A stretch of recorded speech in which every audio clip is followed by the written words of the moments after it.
నా పేరు కళాధర్. నేనొక అనాథని. నాకు 3 ఇష్టాలు 2 కోపాలు ఉన్నాయి. ఇష్టాల్లో మొదటిది కథలు రాయటం. రాసిన ప్రతిసారి నాకు అవార్డులు వచ్చాయి. రెండవది నా ఉషోదయ్. నాకున్న ఒకే ఒక్క మంచి స్నేహితుడు. నాలో రచయితను గుర్తించింది వీడే. మూడవది శుభ్రత. మన చుట్టూ ఉన్న పరిసరాలు శుభ్రంగా ఉంటే ఆరోగ్యం, ఆనందం మన వెంటే ఉంటాయని నా నమ్మకం. ఇక కోపాల విషయానికొస్తే మొదటిది వ్యవస్థ. సాఫ్ట్వేర్ ఉద్యోగం చేసుకునే నన్ను, నాలాంటి చాలామందిని ఉన్నట్టుండి జాబుల నుండి తీసేశారు. కారణంగా రెసెషన్ను చూపించారు. కానీ మేమేం తప్పు చేశామో నాకైతే అర్థం కాలేదు. వ్యవస్థ పటిష్టంగా ఉంటే ఇలాంటి కంపెనీలలో నాలాంటి వారికి ఈ గతి పట్టేది కాదు. రెండవ కోపం ప్రేమ మీద. 2 ఏళ్లుగా ఇద్దరం కలిసి ప్రేమను పంచుకున్నాం. జీవితం మీద ఆశలు పెంచుకున్నాం. ఇల్లు, పెళ్ళి, పిల్లలు ఇలా చాలా ఊహించుకున్నాం. రేపు తనకు ఎంగేజ్మెంట్ జరగబోతోంది మరో అబ్బాయితో. వ్యవస్థలో ఎవరిని నిలదీయాలో తెలియదు. ప్రేమను బెదిరించడం, అడుక్కోవడం నాకు రాదు. బాగా బ్రతకాలని 6 సంవత్సరాల క్రితం ఉన్న ఊరిని, ఉషోదయ్ని వదిలి వెళ్ళాను. ఇప్పుడు డబ్బు, ప్రేమ 2 పోగొట్టుకొని చావటానికి నా ఊరొచ్చాను. అవును, నేను చావబోతున్నాను. రేపు నా పుట్టినరోజు. అదే రోజు చనిపోతున్నాను. చనిపోయే ముందు చివరిసారిగా నా స్నేహితుడు ఉషోదయ్ని కలవాలనేదే నా కోరిక. 6 సంవత్సరాల నుండి ఒక్కసారి కూడా చూడలేదు, మాట్లాడలేదు. ఎంత మారుంటాడో ఏమో. ఈ వ్యవస్థ, నా ప్రేమ 2 నన్ను మోసం చేశాయి. ఒకవేళ రేపు ఈ స్లీపింగ్ టాబ్లెట్స్ కూడా మోసం చేస్తే, అందుకే ఒకటి వేసుకొని టెస్ట్ చేస్తా.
ఓరి దీనెబ్బా, చైన్ పడిందే.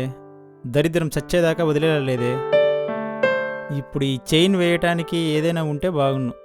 ఏముందబ్బా? దొరికింది. ఛీ, ఇప్పుడు ఈ గలీజులో చేయి పెట్టాలి.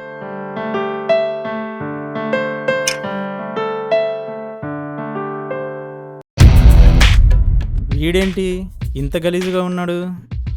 ఎవడబ్బాయిడు? తల మీద సగం ఆస్తి పోగొట్టుకొని చూడ్డానికి ఉషోదయ్లా ఉన్నాడే. ఉషోదయ్లా ఏంటి? వీడు ఉషోదయ్యే. ఎరా, గుర్తుపట్టావా? ఉదయ్, ఉషోదయ్. అందరికి ఉషోదయం లాంటి వాడిని. నాతో ఉంటే అందరి జీవితాలు వెలిగిపోతాయి. ఏరా, బాగున్నావా? నేను చూడ్డానికి మామ నేను వచ్చింది. బాగానే గుర్తున్నానే. నా బెస్ట్ ఫ్రెండ్ రా నువ్వు. నిన్నెలా మర్చిపోతా? పదా, వెళ్తూ మాట్లాడుకుందాం. చేది మామ, మరీ గలీజ్గా ఉన్నావు. అబ్బో, శుభ్రత ఇందులో కాదురా, ఇందులో ఉండాలి. అయినా పర్లేదు మామ, చేయి తీసి దూరంగా ఉండు. అలా వెళ్దాం. ఇంకా శుభ్రత పిచ్చిపోవాలదరా నీకు. అది సరే, ఇంతకాలం తర్వాత వచ్చావంటే ఏదో విశేషం ఉండాలే. విశేషం కాదురా, కోపం ఇద్దరి మీద. ఇద్దరి మీదనా? ఫస్ట్ ఎవరు? ఈ వ్యవస్థ మామ. ఏం జరిగింది? ఏ ఐటీ కంపెనీకి వెళ్ళినా ఉద్యోగం ఎప్పుడు పోతుందో అని భయంగా బతకాల్సి వస్తుంది మామ. ఈ వ్యవస్థలోనే కదరా అన్నీ ఉన్నాయి. వ్యవస్థే బాగుంటే నా ఉద్యోగం పోయేదా చెప్పు? అది నిజమేలే. ఏరా అలా చూస్తున్నావు? నీళ్ళేమన్నా తాగుతావా? అవునరా, తాగుదాం. సరే అలా పెట్టరా, తాగుదాం. ఎరా రావట్లేదా? ఇప్పుడు చూడు. లాభం లేదు రోయ్. అక్కడ ట్యాప్ ఉంది, వెళ్ళి చూద్దాం పదా. పద.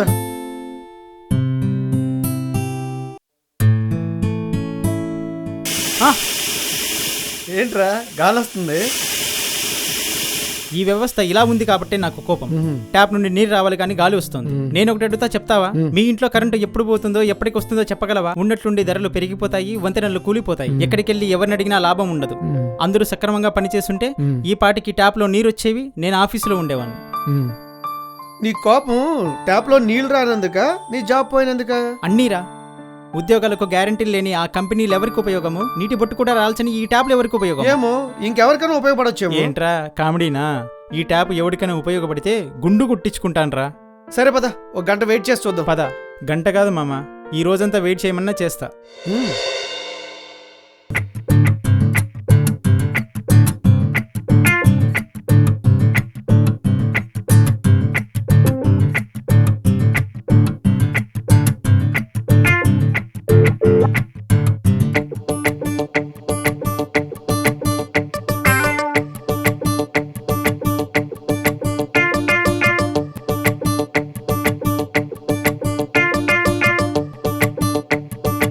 ఏరా దగ్గరలో సైకిల్ షాప్ ఉందా? ఏం పని? గాలి కొట్టించుకోవాలి. 10 రూపాయలు ఇస్తే నేనే కొడతా. ఏరా గాలికి 10 రూపాయల? పోరా రోయ్. ఎల్లెళ్ళు, ఇంకా 2 కిలోమీటర్లు పోతే వస్తుంది. ఏంటి షాపా? కాదు, ఆయాసం.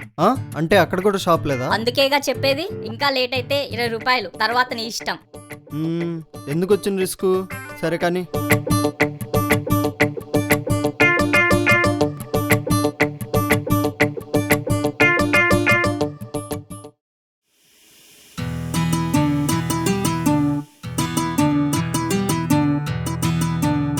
ఏముందిరా అక్కడ? పని అయిందిగా, డబ్బులు ఇచ్చి బయలుదేరు. టైం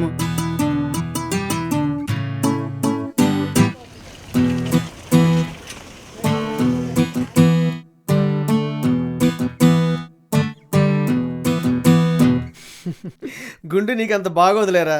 ఇప్పుడు చెప్పు, నీవు ట్యాప్లోంచి నీరు వస్తేనే ఉపయోగం అన్నావు, కానీ వాడు ట్యాప్లో నుంచి వచ్చి గాలిని ఎట్లా ఉపయోగించాలో నేర్చుకున్నాడు. చూడు కళాధర్, ఉపయోగం అంటే అది మనకు ఉపయోగపడడం కాదురా, మనం దాన్ని ఉపయోగించుకోవడంలో ఉంటుంది. అయినా నువ్వు చదివిన చదువుకు అదే జాబ్ చేయాలని లేదు కదా. నీలో ఒక మంచి రైటర్ ఉన్నాడు, ఆ విధంగా ప్రయత్నించవచ్చు కదా. అయినా ప్రపంచంలో ఏ గొప్పవాడిని తీసుకున్నా చదివిన చదువుకు చేసే జాబ్కు ఏ సంబంధం లేదురా. మనం చూసేది వ్యవస్థ కాదు కళాధర్, మనం చూసేదాన్ని బట్టి వ్యవస్థ. అలా చూడు, అన్నీ నీ వైపే తల ఉంచితే. సరే వెళ్దాం పద. సరే పద.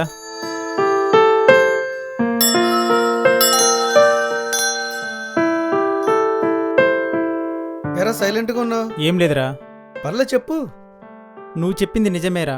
నేనే ఈ వ్యవస్థను తప్పుగా చూశాను. నా కళ్ళు తెరిపించి మేలు చేసావు మామ. థ్యాంక్స్ రా మామ.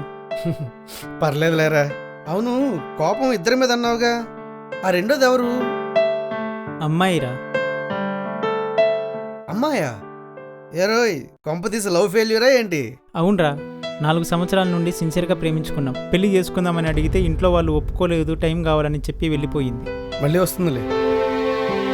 సెప్టెంబర్ 30 ఎంగేజ్మెంట్ ఫిక్స్ చేశారంటూ మెసేజ్ పెట్టింది. అది ఈరోజే. ఏం జరగదు, టెన్షన్ పడకుండా వాళ్ళ ఇంటికి వెళ్ళి అడుగు. వాళ్ళ నాన్నకు రీసెంట్గా ట్రాన్స్ఫర్ అయ్యిందంట, వేరే ఊరు కూడా మారారు. అయినా ప్రేమను అడుక్కోవడం కరెక్ట్ కాదురా. నిజమే, ఏదైనా అడుక్కోవచ్చు కానీ ప్రేమను అడుక్కోవడం కరెక్ట్ కాదులే.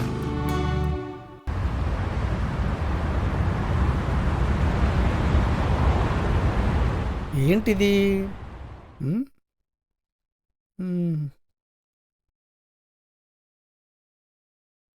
హలో బాస్, ఇదేనా? అవును.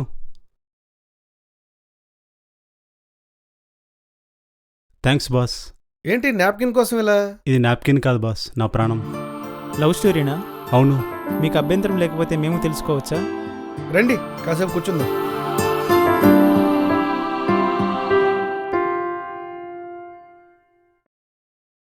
సరే చెప్పండి. 6 సంవత్సరాల క్రితం అనుకోకుండా కనిపించి ప్రేమను పరిచయం చేసింది. ఫోన్లోనే కాలాన్ని ఆకలిని మర్చిపోయేలా చేసింది. మామూలే. తన కోసం తనుండి ఏరియా కూడా ట్రాన్స్ఫర్ అయ్యాను బాస్. ప్రమాదానికి బాగా దగ్గరగా వెళ్ళావన్నమాట. నువ్వు ఆగరా, నువ్వు చెప్పు. పార్కులు సినిమాలు ఎక్కడికి వెళ్ళినా చిన్నపిల్ల ఆడుకునేది. తను నవ్వుతూ నన్ను నవ్విస్తూ ఉండేది. కానీ ఏ అమ్మాయిని చూసినా మాట్లాడినా గొడవ అయ్యేది. అవును, వీళ్ళతో తప్ప ఎవరితో ఉండకూడదు. ఇవన్నీ పాటించి కూడా చెప్పులు వదిలేసినంత ఈజీగా వదిలేళ్ళిపోతారు. మా వాడు కొద్దిగా డిప్రెషన్లో ఉన్నాడులే, నువ్వేం పట్టించుకో. లేదు బాస్, తను చెప్పింది కరెక్టే. నేను అలానే ఆలోచించి ఇంటికెళ్ళి పెళ్లికి ఒప్పించమని చెప్పి పంపించా. చెప్పిందా? చెప్పింటే ఒప్పుకున్నారా? ఎవరు ఒప్పుకుంటారు బాస్? నిజమేలే. పద పద. ఇంతకీ నువ్వేం చేసావు? చచ్చిపోతానని బెదిరించా. మంచి పని చేసావు. మరి వాళ్ళ ఇంట్లో వాళ్ళు ఏం చేశారు? వాళ్ళు చచ్చిపోతామని బెదిరించారు. నేను టైం అడిగి ఉండాలే. అవును, మీకెలా తెలుసు? మందే ఆ బాబు తెల్లే, నువ్వు చెప్పు. ఇంతకీ టైం ఇచ్చావా లేదా? ఎందుకు ఇవ్వాలి బాస్? వెరీ గుడ్ బాయ్, షబాస్. టైం అడిగి ఎన్ని రోజులైంది? 3 నెలలు అవుతుంది బాస్. అంత టైమా? కొంపతీసి వాళ్ళ వాళ్ళు చూసిన సంబంధం ఓకే చేసిందా? లేదు బాస్. అలా ఓకే చేస్తుంటే నీలా ఏడుస్తూ ఉంటాడు, ఇలా ఎందుకుంటాడు? మరైతే నీ దగ్గరికి వచ్చేసిందా? అవును. Wow, super, successful love story అన్నమాట. Happy ending. నిన్ను చూసాం, నీ నవ్వులో ఆ అమ్మాయి ప్రేమను చూసాం. మరి ఆ అమ్మాయిని చూపించు. ఇద్దరిని దీవిస్తాం. రండి చూపిస్తా. ఇక్కడే ఉందా? అవును, ఇక్కడే గాఢ నిద్రలో.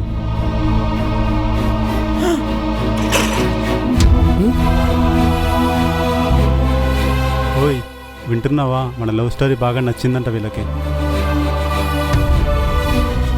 ఎలా జరిగింది? నా మూర్ఖత్వంతో, పెళ్ళి అనే నా స్వార్థంతో నేను బెదిరించాను, వాళ్ళు బెదిరించారు. చివరికి నా దగ్గరికే వచ్చింది. కాకపోతే విషం తాగి. అప్పటికే ఆలస్యమైంది బాస్.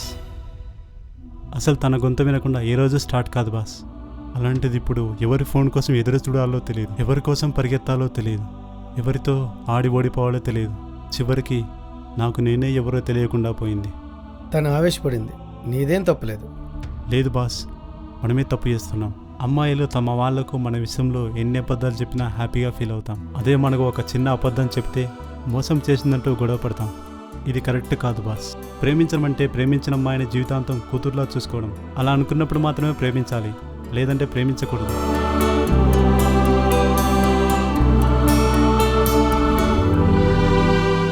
సారీ బాస్, మిమ్మల్ని బాధ పెట్టుంటే.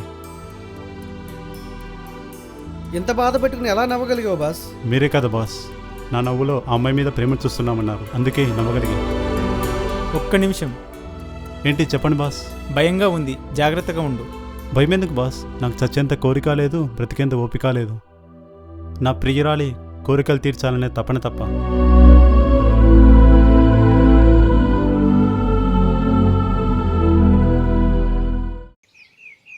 నిజమేరా, ప్రేమించిన అమ్మాయిని పెళ్లికి ముందు కూతుర్లా చూసుకుంటే పెళ్ళైన తర్వాత మనల్ని అమ్మలా చూసుకుంటుంది. మరి పెళ్లి కాకపోతే?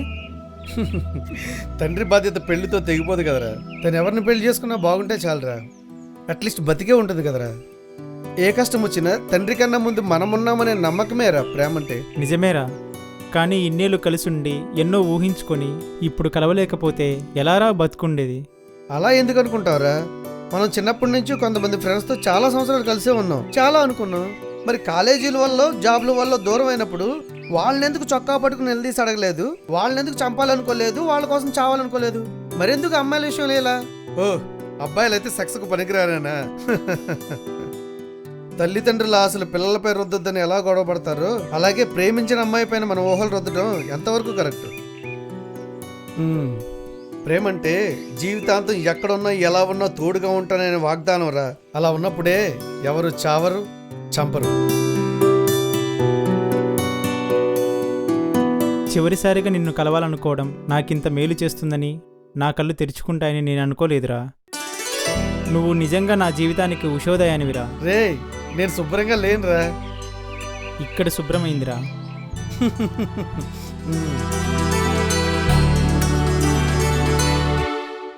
ప్రేమ మీద కోపంతో సిమ్ము తీసి పడేశా. ఇప్పుడు వెళ్ళి సిమ్ము వేసుకొని నా లవర్తో మాట్లాడాలి. వెళ్ళనా? వెళ్ళు, కానీ రేపు రా, కొత్త లైఫ్ స్టార్ట్ చేద్దాం. ఖచ్చితంగా రా. ఒక్క నిమిషం కలాదర్, రేపు ఎప్పుడైనా నాకే ఎందుకు ఇలా జరిగిందనుకో, ఇందులో నాకేం మంచి జరిగిందని ఆలోచించు. అదే జీవితం. సరే మామ, వస్తాను.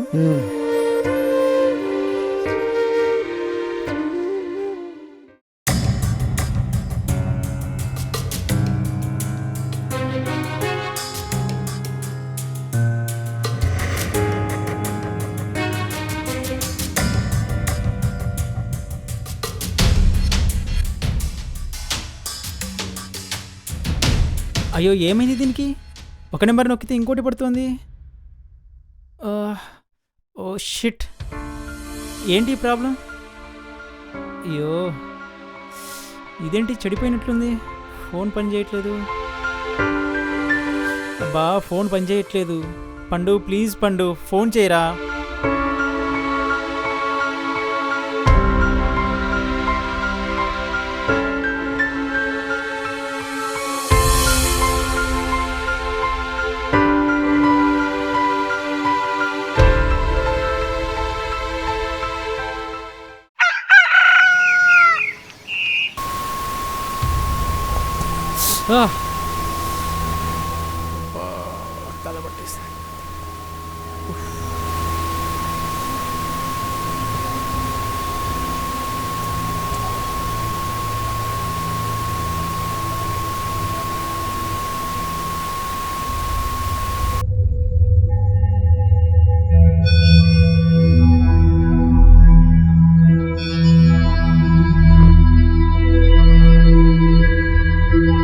అరే,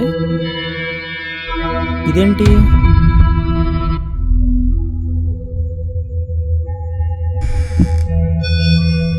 పుస్తకం ఏంది ఇక్కడుంది?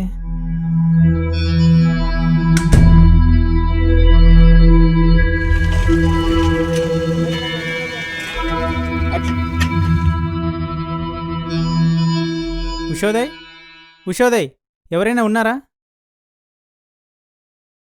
ఎవరు కావాలి బాబు? ఉషోదయ్ ఇల్లు ఇదే కదండి? ఉషోదయ? అవును, ఇదే బాబు. నేను వాడి అన్నను. నా పేరు కళాధర్. నేను ఉషోదయ్ బీటెక్ వరకు కలిసి చదువుకున్నాం. అలాగనా బాబు, రండి లోపలికి.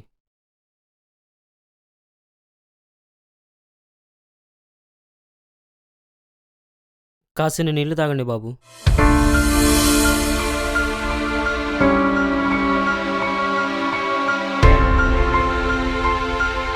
కొన్ని కారణాల వల్ల నేను చనిపోవాలనుకున్నాను. నిన్న ఉషోదయ్ని కలవడం వల్ల నా అభిప్రాయం మార్చుకున్నాను. మీ వాడు నాకు ఫ్రెండ్గా దొరకడం నా అదృష్టం. 5 ఏళ్ల మునుపు పరాయి దేశంలో సాఫ్ట్వేర్ ఉద్యోగం అంటూ సంబరంగా వెళ్ళాడు. ఆడికెళ్ళిన 30 దినాలకే ఓ రోజు రేయిజామున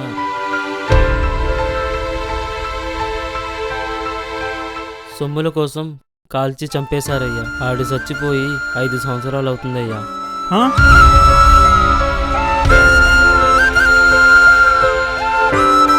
సాఫ్ట్వేర్ ఉద్యోగం అంటే తమ్ముడు చేతికి అందొస్తాడు అనుకున్నా. ఇలా శవమే చేతుల్లోకి వస్తాడు అనుకోలేదు.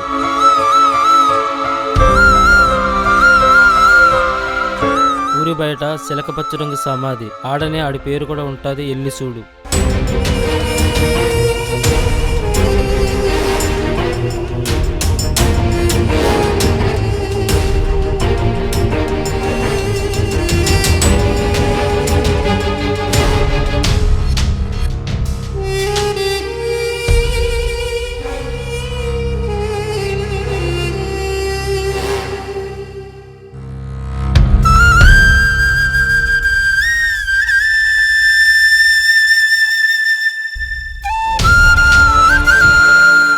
ఉదయ్, ఉషోదయ్, అందరికీ ఉషోదయం లాంటివాడిని. నాతో ఉంటే అందరి జీవితాలు వెలిగిపోతాయి.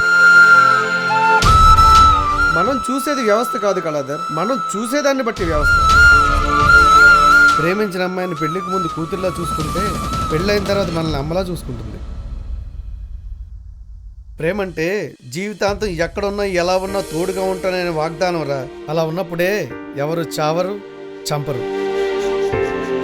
కానీ రేపు రా, కొత్త లైఫ్ స్టార్ట్ చేద్దాం. ఏం జరిగింది? అయ్యో, టాబ్లెట్ వేసుకున్నాను, టీవీ ఆఫ్ చేయకుండా పడుకున్నాను.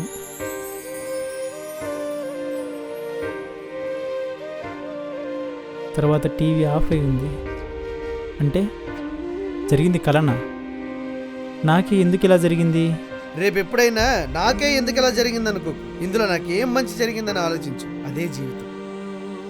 ఓ, నా ఫోన్ ఎక్కడా?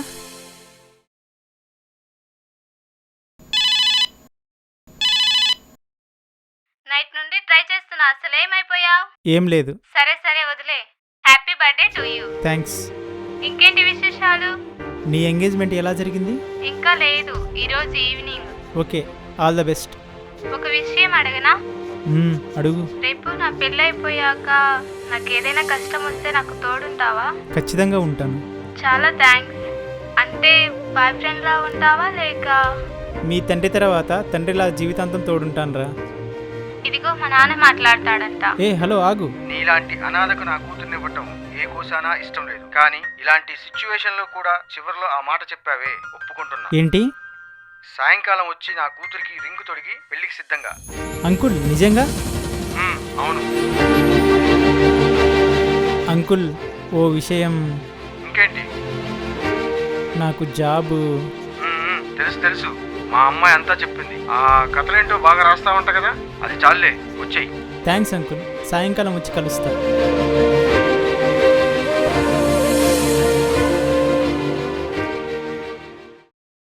ఉషోదయ్ చెప్పినట్లు ఈ ప్రపంచాన్ని మంచిగా చూడాలే కానీ ఊర్లో వాళ్ళ చావుల కోసం ఊరి చివర ఎదురుచూసే శ్మశానంలో కూడా మరో జన్మ పొందవచ్చు. బాధలోనో ఆవేశంలోనో జీవితాన్ని మార్చే ఏ ఆలోచన వచ్చినా ఓ గంటసేపు తనివి తీరా నిద్రించండి. అందరికీ ఒక కొత్త ఉదయం కనిపించకపోవచ్చేమో కానీ జీవితాన్ని చీకటి పాలు చేసే చెడు మాత్రం జరగదని నా అభిప్రాయం. క్షణికావేశంతో తీసుకునే నిర్ణయాలను వాయిదా వేసే ప్రతి ఒక్కరికి ఈ చిత్రం అంకితం.